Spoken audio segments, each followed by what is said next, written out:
Halo orang-orang yang masuk di channel ini. Jadi di sini gue bakalan cerita tentang salah satu buku yang gue baca yang berjudul Factfulness. Sekarang adalah video ke-6 dari seri tentang buku Factfulness ini, dan hari ini kita bakalan bahas tentang bab naluri terhadap generalisasi.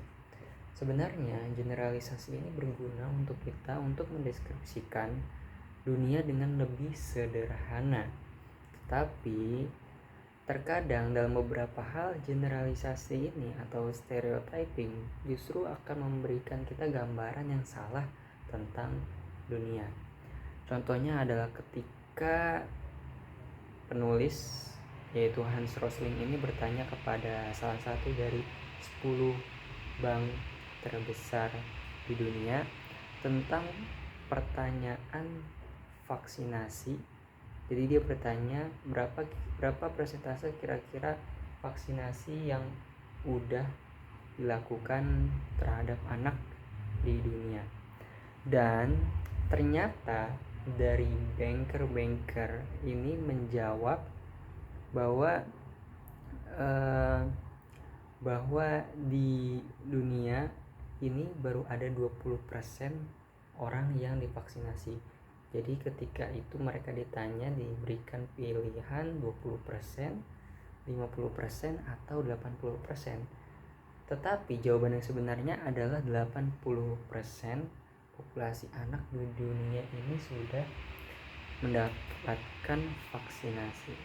Jadi mereka masih beranggapan bahwa dunia yang mereka tinggali ini lebih banyak diisi oleh orang-orang yang memiliki akses terhadap fasilitas kesehatan yang kurang, sehingga mereka beranggapan bahwa dominasi atau kebanyakan populasi di dunia ini belum divaksin.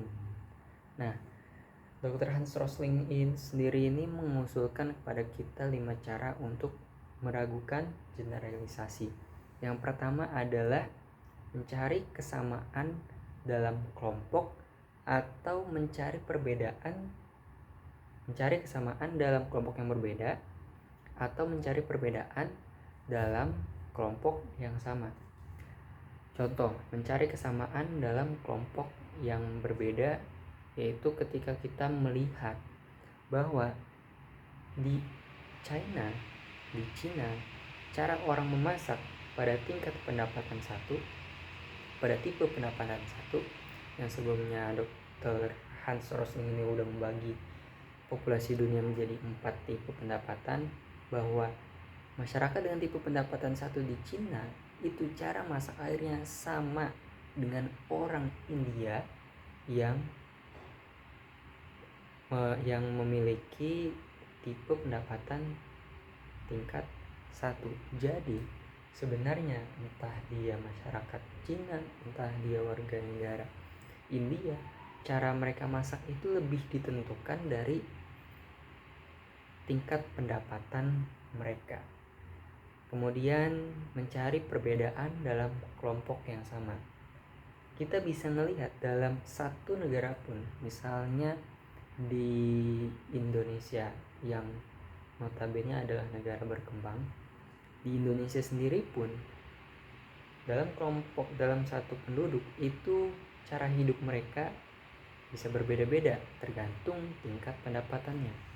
Orang pada tingkat pendapatan 2 mungkin dia punya kendaraan sepeda, sedangkan orang pada tingkat pendapatan 3 dia punya kendaraan berbentuk sepeda motor.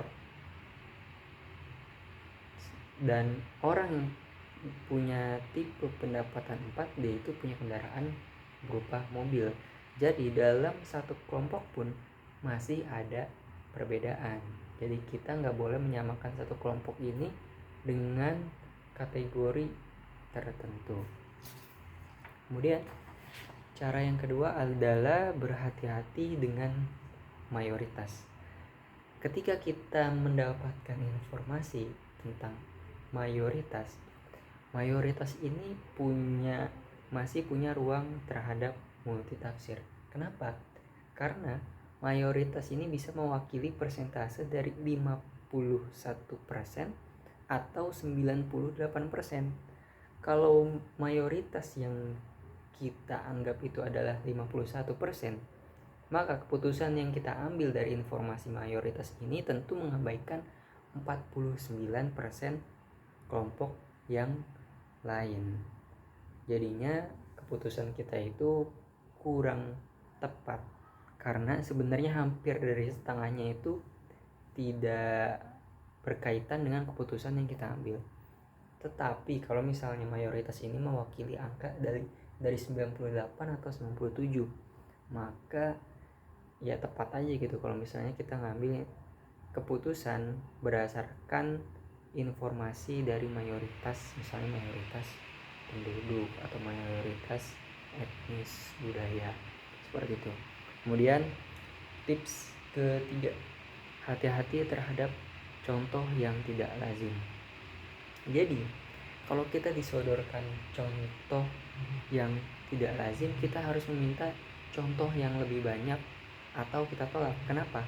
Karena biasanya contoh yang tidak lazim ini akan lebih melekat di benak kita, padahal jumlah contoh yang seperti itu jumlahnya enggak signifikan. Jadi kita harus minta contoh-contoh yang lain untuk menguatkan bahwa contoh yang dia kasih ini mewakili terhadap kelompok yang dia maksud. Kemudian tanya balik, apakah kalau Anda diberi contoh yang berlawanan, itu akan mengubah pikiran kita. Jadi kalau misalnya kita dikasih contoh dan kita menganggap bahwa anggapan kita terhadap kelompok tersebut adalah sebagaimana contoh yang diberikan, kita juga harus memberikan ruang. Kalau misalnya nanti kita dikasih contoh yang lain yang berlawanan, maka kita harus memberikan ruang dalam pikiran kita bahwa kita juga harus percaya itu. Jadi hati-hati terhadap contoh yang tidak lazim atau contoh yang ekstrim. Kemudian tips yang keempat, andaikan bahwa pengalaman Anda tidak normal dan orang lain itu tidak bodoh. Ini salah satunya diceritakan berdasarkan pengalaman si Dr. Hans Rosling ketika dia ketika ada temannya pada lagi jalan-jalan di suatu negara, dan dia melihat ada bangunan yang enggak jadi atau setengah jadi gitu ya. Dan temannya komen, wah orang-orang sini ternyata orang-orangnya malas-malas. Tetapi sebenarnya cara masyarakat di daerah tersebut itu enggak membangun rumah secara full, itu punya alasan yang cerdas. Kenapa? Karena